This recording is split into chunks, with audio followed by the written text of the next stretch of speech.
Wow. That's good stuff. Wait, what's this? What does it say on this cup? Wait, huh? Huh? It says Enclave!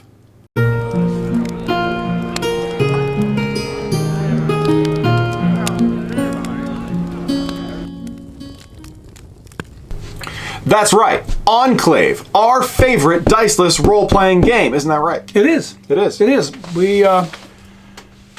Some of you may have seen us play Enclave online. We actually have a live stream that we did that you can go and check out if you're familiar with the Old Warlock YouTube channel. For all you people begging us to watch us play some sort of game, now you can. Now you can, and we chose a great game. It wasn't D&D. But I do have an Enclave cup. I'm going to pour some fizzy water into it, being the sophisticated fellow that I am, and drink this while we explain our favorite diceless role-playing game, Enclave. Now, Enclave. Go ahead. No, I need to take a swig here. Enclave. We've talked about Enclave before. It's a great game created by our good friend Robbie Lava. Robbie. Hey, how you doing? If you're watching this video, but it's very straightforward. What Robbie has always wanted to do. This is a game that he's played. It sounds like since he was in college. He came up with this when he was in college. I think even sooner than that. It might have been like high school or something. Yeah, he has played games like D&D before. But No. He hasn't. He hasn't? I thought he had. He has not played D&D. And in some ways, I think that is a really interesting strength of this game. Before we go any further, go ahead. We're going to be talking today about Robbie's game Enclave, but we are talking about the Advent Edition. Indeed. Okay. This is something that we supported on Kickstarter over a year ago. Oh, yeah, over a year ago. And Robbie has a new edition of Enclave coming out in, I think it's coming out the day that we launch this video. Yes. Which should be October 14th, 15th, somewhere in there. I believe it's today. It's today. It's linked down in the description below. And so the game that we'll be talking about, this is kind of it's a very basic version of Enclave. Yeah. I love playing it. It's fun. But the new edition of Enclave is it's more of an expansion. It has a lot more character classes and things like that. So I just wanted to put that out there before we got too far into the description of the game. Go down to the description below, click the link, check out the Kickstarter. It's it's a very fun game. You're going to enjoy it a lot. But this game, it's very, very straightforward. Again, the term diceless role-playing game might not be something that you've ever heard before or are familiar with. It's exactly like it sounds. It's basically D&D one-shots, essentially, played without dice. So Or really tables. Or really tables, or anything. You just use your imagination and you describe what you're doing. And we'll there are guardrails on the game, don't get me wrong. And we'll go into that as we kind of make our way through this. But for the most part, in some ways, it's a very freeing game to play simply because it's all logical decisions based. So as a player, you describe what your action is going to be. Now, granted, their characters do have certain abilities, but there aren't a lot of them. And it really comes down to, the thing I love about the game is that it comes down more to, you use those handful of abilities, those 2 or 3 abilities, you have to come up with creative ways to apply them to the situation that you find yourself in. You have to describe that to the person running the game, and the person who's running the game tells you what occurs based on what you've told them. There's no random element of dice. There are no, I've got to make sure that I get 3 of these done because I have to be in column C in order to make sure that X happens. Yeah. It's all logic based. If you have a logical mind, if you have a logical mind, which we both do, and you have a logical person who is playing the game or running the game, you can have one heck of a lot of fun playing this. Absolutely. Go ahead. I'm just going to read a couple of descriptions that Robbie himself put together to explain how the game works. So, tableless role-playing. What makes for a truly great game session, filled with moments you'll reminisce about for years to come? In the majority of cases, it is the investment of those involved. To this end, Enclave focuses heavily on character acting as well as a flexible backbone of defined game mechanics to add consistency and fairness to arbitration to allow for more expression of player skill. Enclave is played without using dice or other implements, emphasizing the narrative of the game over strict adherence to rules. Now, in this game, The DM, it's still structured the same way. You have one person running the game and people playing. But in this game, what we would know as the DM is called the conduit. As the host of the game, the conduit is equal parts storyteller and referee with considerable control over the game's world. It's their job to facilitate an engaging and satisfying experience for the players. A great conduit roots for their players, providing ample challenge while rewarding effort and ingenuity and adapting to their players' decisions. Ingenuity, I think, is the key word. Absolutely. The player, the outcomes of your actions derive from your effort and decision-making, commitment to character acting, creative use of your capacities, etc., rather than chance. A great player buys into the game, trusting the conduit, fellow players, etc. In terms of the mechanics, because I'm sure that's what you're wondering about, game rules within Enclave are not mathematical formulas that must be followed to the letter. Instead, treat them as guidelines serving to set expectations. What am I capable of? Give options. What can I attempt in my current situation? And to render supernatural powers more tangible and approachable than they are in some games. To this end, Enclave will very rarely list hard numbers, instead favoring descriptive language. Listed mechanics are as much storytelling devices as they are balance points, seeking to promote player creativity and investment. It's a very simple game to play.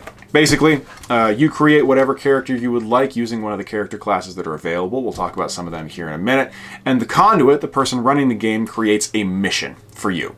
The Enclave is an organization of heroic people, powerful people who go out and solve problems in the multiverse. In the multiverse, yeah. Where you exist. So you might be doing something on a spaceship somewhere, fighting to free some person on a spaceship. You might be exploring some sort of dungeon to get a special treasure that's stored down in this dungeon. In fact, what have we done? Yeah. We've done a few things. The most recent one, we basically robbed a tomb. That was Alexander was playing Ajax, who is a Thane. My big barbarian guy. And I play an individual by the name of Sloan, who's a gunslinger. Wild West cowboy. Wild West, yeah. It's straight out of that. And I think that's one of the, slight digression, that's one of the interesting things about the game is it allows you to have a Thane, basically a big armored warrior. With a sword. Playing right next to a gunslinger. Yeah. Because the Enclave, the whole multiverse Enclave concept allows you to bring character types from a variety of different locations and have them all go to one location in order to carry out a mission. Yeah. So we've done a tomb robbery. We rescued a child from a nightmare. Yes, from a nightmare that had come into reality and was trying to kidnap this kid. Pretty basically. Much. Yeah, well, yeah, and the nightmare always kidnapped kids. Yes, yeah. And so we had to go do that. I've also played one where I had to help people escape from a desert through a maze. I mean, it's just the whole... It's not really a campaign. Like Alexander was saying, these are more one-shots, but those one-shots are only limited by your imagination. And the way that Robbie usually runs it is whoever's playing gives him a word or a phrase just before the game starts. Dungeon or nighttime or scary. Scary or in fact, what did we use last time? It was like undead and tomb, something like that. Something like that. And next thing you know, our job was to steal bones from a tomb that had been occupied by that was used by two different groups within a culture who were at odds with each other. And we had a time frame that we had to get it done by because there were people who were coming to take us down. And I mean, it was chaos, but it was a heck of a lot of fun. It was a really good time. But the only reason we bring these up is to give you an idea of the range of different adventures you can have. You're not stuck in one locale. You're not stuck with one type of character. Yeah. Really, the world is your oyster, as it were. It really is. And just to give you some ideas of some of the characters that you can create, your characters really have, any character that you would make have 12 different stats that they use to determine what they can do and how powerful they are. Vitality, might, resilience, spirit, arcane, will, sensory, reflex, vigor, skill, intelligence, and luck. So, very different from anything D&D related. But those are the things that just dictate how good you are at certain things. And depending on how good you are at some of these things, that's what should influence your character's decision making and should influence the story that you try to tell as to how you solve some of the problems that are confronting you. So rather than you rolling dice to figure out exactly how your character is going to end up. What you do is at first level, you decide where you want your extra ability to be in those 12 stats. Yeah. So, for instance, my gunslinger Sloan, I gave him a couple of skill points because I think I had a total of 4 or 5 points that I could end up distributing. I gave him extra skill, I gave him extra reflex, and I gave him, I believe it was, extra sensory abilities. But so Sloan, all the Enclave characters are expected to be above average anyway. Yeah. These things make you that much more powerful. So, but when it came down to comes to making decisions with Sloan, I have to rely on my skill with a firearm because I have so many pluses that I've invested in there. It wasn't done randomly. I've decided that, no, this guy's going to be really good with this firearm. I've also invested in his reflexes to make sure that he is very, very quick on the draw or in anything that he might be using manual dexterity in. And then sensory, his ability to know what's going on around him before somebody else knows. Yeah. But those are the kinds of things that you do is you choose which direction you want your character to go. So even within the character itself, even though I'm a gunslinger, my gunslinger could be very different from somebody else's gunslinger simply because of the direction that I want that character to make his abilities. Yeah. Or the direction I want to have that character go in terms of his abilities. So I might have made him a mighty gunslinger or somebody who had a lot of spirit. I chose to go with a standard Hollywood-style gunslinger, and it's worked out really well so far. Yeah. So it's there again. It takes out that random element, and you're in more control of your character creation with Enclave than in a lot of games. You are. But just to give you some sort of idea of some of the characters you can play obviously a gunslinger, like we've been talking about, guy with a gun in the Old West. You can play an illusionist, who, in many ways, it's what you're thinking. Can cast some spells, can do some things to distract people. It's a little bit more difficult to play some of these characters that aren't necessarily offensive attacking people. Combat oriented, but they can still be very, very powerful if you are creative and you want to tell an interesting story. Exactly. With them. Exactly. You can be a librarian, which is someone who is supposed to be intelligent, they're knowledgeable, and they can do some pretty cool things. But let me jump into that. Please. Because the next character that I roll up, I'm going to actually play a librarian, but I'm going to give you the librarian abilities because I think that they're interesting. But again, it's not like there are 30 of them. In this case, there are 3. Yeah. The librarian's abilities, one of them is fun fact. You can share an interesting piece of information about a relevant person, place, etc. Now, when you use the fun fact, you end up doing something called a paired action. So you're encouraged to be creative in how you suddenly bring this fun fact out. It helps to add to the story so that the other people who are playing can get it into their head exactly what the scene is like. I have to do the same thing with my gunslinger Sloan. If I'm using my trick shot skills, I have to describe how I'm doing it just to add an extra amount of flavor to the game as far as the gunslinger is concerned. But if you want to work on your Role-playing. role-playing skills, this is a great game to play because there's no hiding in this game. No. You can't be the quiet guy in the party who just rolls dice and does stuff. You have to say things. You have to get into your character. We do voices when we play our characters. You have to get really involved in what's going on. Another librarian ability is knowledge is power. And in that, you can conjure a magical booklet that may be read in mere seconds, temporarily conveying an entire body of knowledge to the reader as well as a fitting, beneficial magical effect. And then the final one is catalog. Magically tidy your surroundings, learning about them in the process. So, in terms of offensive ability, sorry, You're but out. in terms of having a powerful set of abilities, they could basically operate on their own if they wanted to. That's how powerful that character is. It's all about how you want to play the game. Yeah. We've got the Thane, which is what my main character is, my only character is. They're just a big dude with a sword. Very straightforward if that's the way you want to play. It's a lot of fun. It's always fun to be a big dude with a sword. They've got the Thunderbird. This is one that I have never encountered. And I don't know if I've ever played with somebody who was a Thunderbird either. Neither have I. But with all these character classes, they include some examples from mythology and pop culture. So the examples included with this are Zeus, Thor, Indra, Susanu, and many others. Storm from the Marvel Comics. Raiden from Mortal Kombat, Peppa Madrigal from Encanto, great movie, and Wonder Tweak from South Park. I gotta watch more South Park. So do I. But it seems like a very just powerful, storm-oriented wizard character. We've got the Wanderer. Some of the examples, which is another cool one, I think. Do you want to talk about this one? Because I haven't had any experience with this. I don't know that I've played with the Wanderer either, but the Wanderer, their abilities are fork in the road. Guess what might be encountered along a chosen route to receive a brief dreamlike vision about that path. Cool. And again, awesome. Something I'll add one more thing after I read these three. By the Wayside is another one. Infuse a found object with a fitting magical power only usable a couple of times. So you might pick up a newly found object and examine, interact with it in an interested and appreciative manner, but it can end up becoming something that is relevant to whatever quest you might find yourself on. Mm-hmm. Then there's another one which is great, Familiar Face. Establish a pre-existing relationship between yourself and a chosen NPC, no matter how unlikely it might be. Ooh, I like that one. And a big part of that is that you are helping to drive this narrative. So, for instance, in that, you could end up telling the conduit who's running the game overall that, my Wanderer has met that person before, and here's how they know them.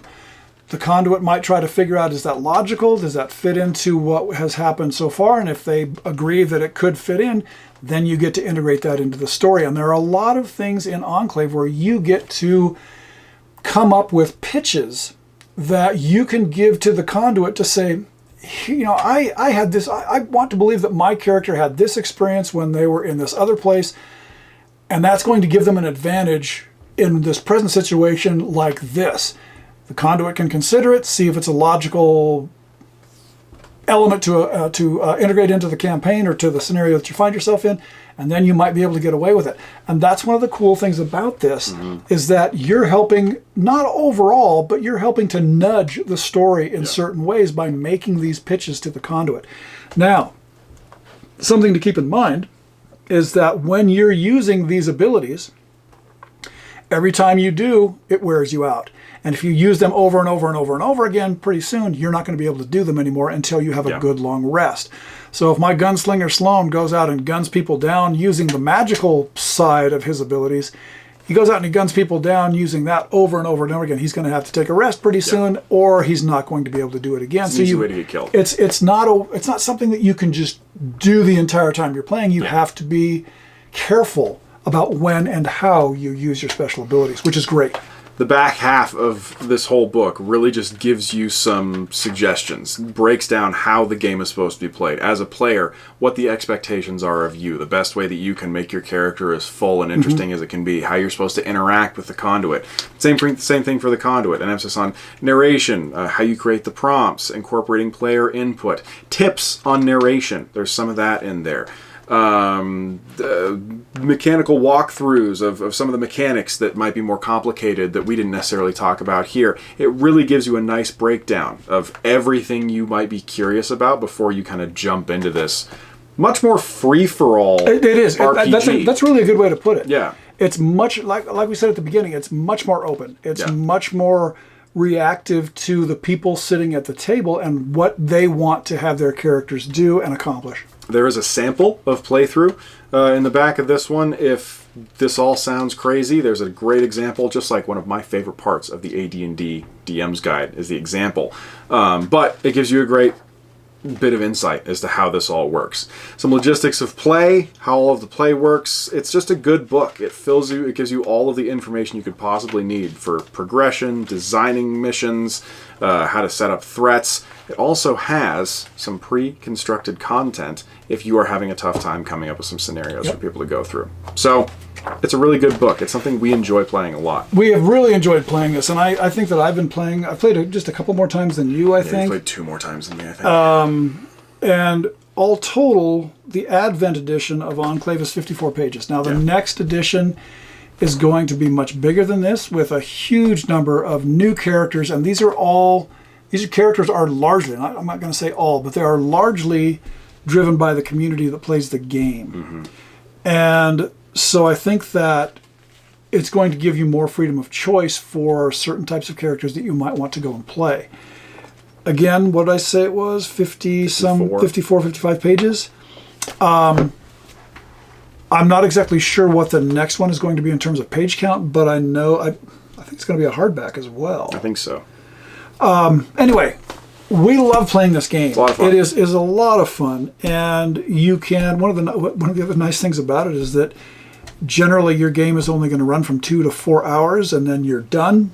You might take the same character into another campaign the next time you play, or another session the next time you play. Yeah. But you don't have to worry about, oh, it's Friday night, I got to go continue my progression of so and so. No, you don't have to do that. You just jump in whenever you feel like you want to do this. Yeah. Now, another thing that I think is really important. If you live in a place where you don't get to go out and join other people to play, it's all right, because they have a very active community on Discord, and there are always games that are being set up for anybody to join in on on the Enclave Discord. So if you live in a place where you don't have anybody that you can go and have join you for a game, that's fine. This might be one of your outlets to go and jump in and be able to play on a regular basis do a role-playing game with somebody else. And we'll include all the information of that down in the description below. But again, primarily, go check out the Kickstarter for this. We wouldn't be talking about it if we didn't really like this game. Absolutely not. And we do. I mean, none of this has been provided to us for free. This is. Yeah. I supported this on the last Kickstarter. Like I said, the Old Warlock is listed here in the back as one of the 224 backers of this game. Woo. And we wouldn't be talking about it if we didn't think this is an awful lot of fun. It's very different. If you're used to playing Dungeons and Dragons in some form, it's very, very different. Yeah. But sometimes you got to step outside your comfort zone. Nothing wrong with that. And you might end up finding something really cool. If you just want to have a night of fun, creative storytelling, this is a great way to do it. It really is. Not that many rules. Nope. All right. That's all I've got. Check out everything that you see. Like I said, the Kickstarter campaign should be live now. If you have any questions, I'm going to put Robbie on the spot here. If you have any questions, I bet you could even get a hold of Robbie to ask him. Yep. Probably the best way to do it would be through Discord. And I'm sure that he would be happy to answer your questions. He's a fun guy. He's just a really nice guy.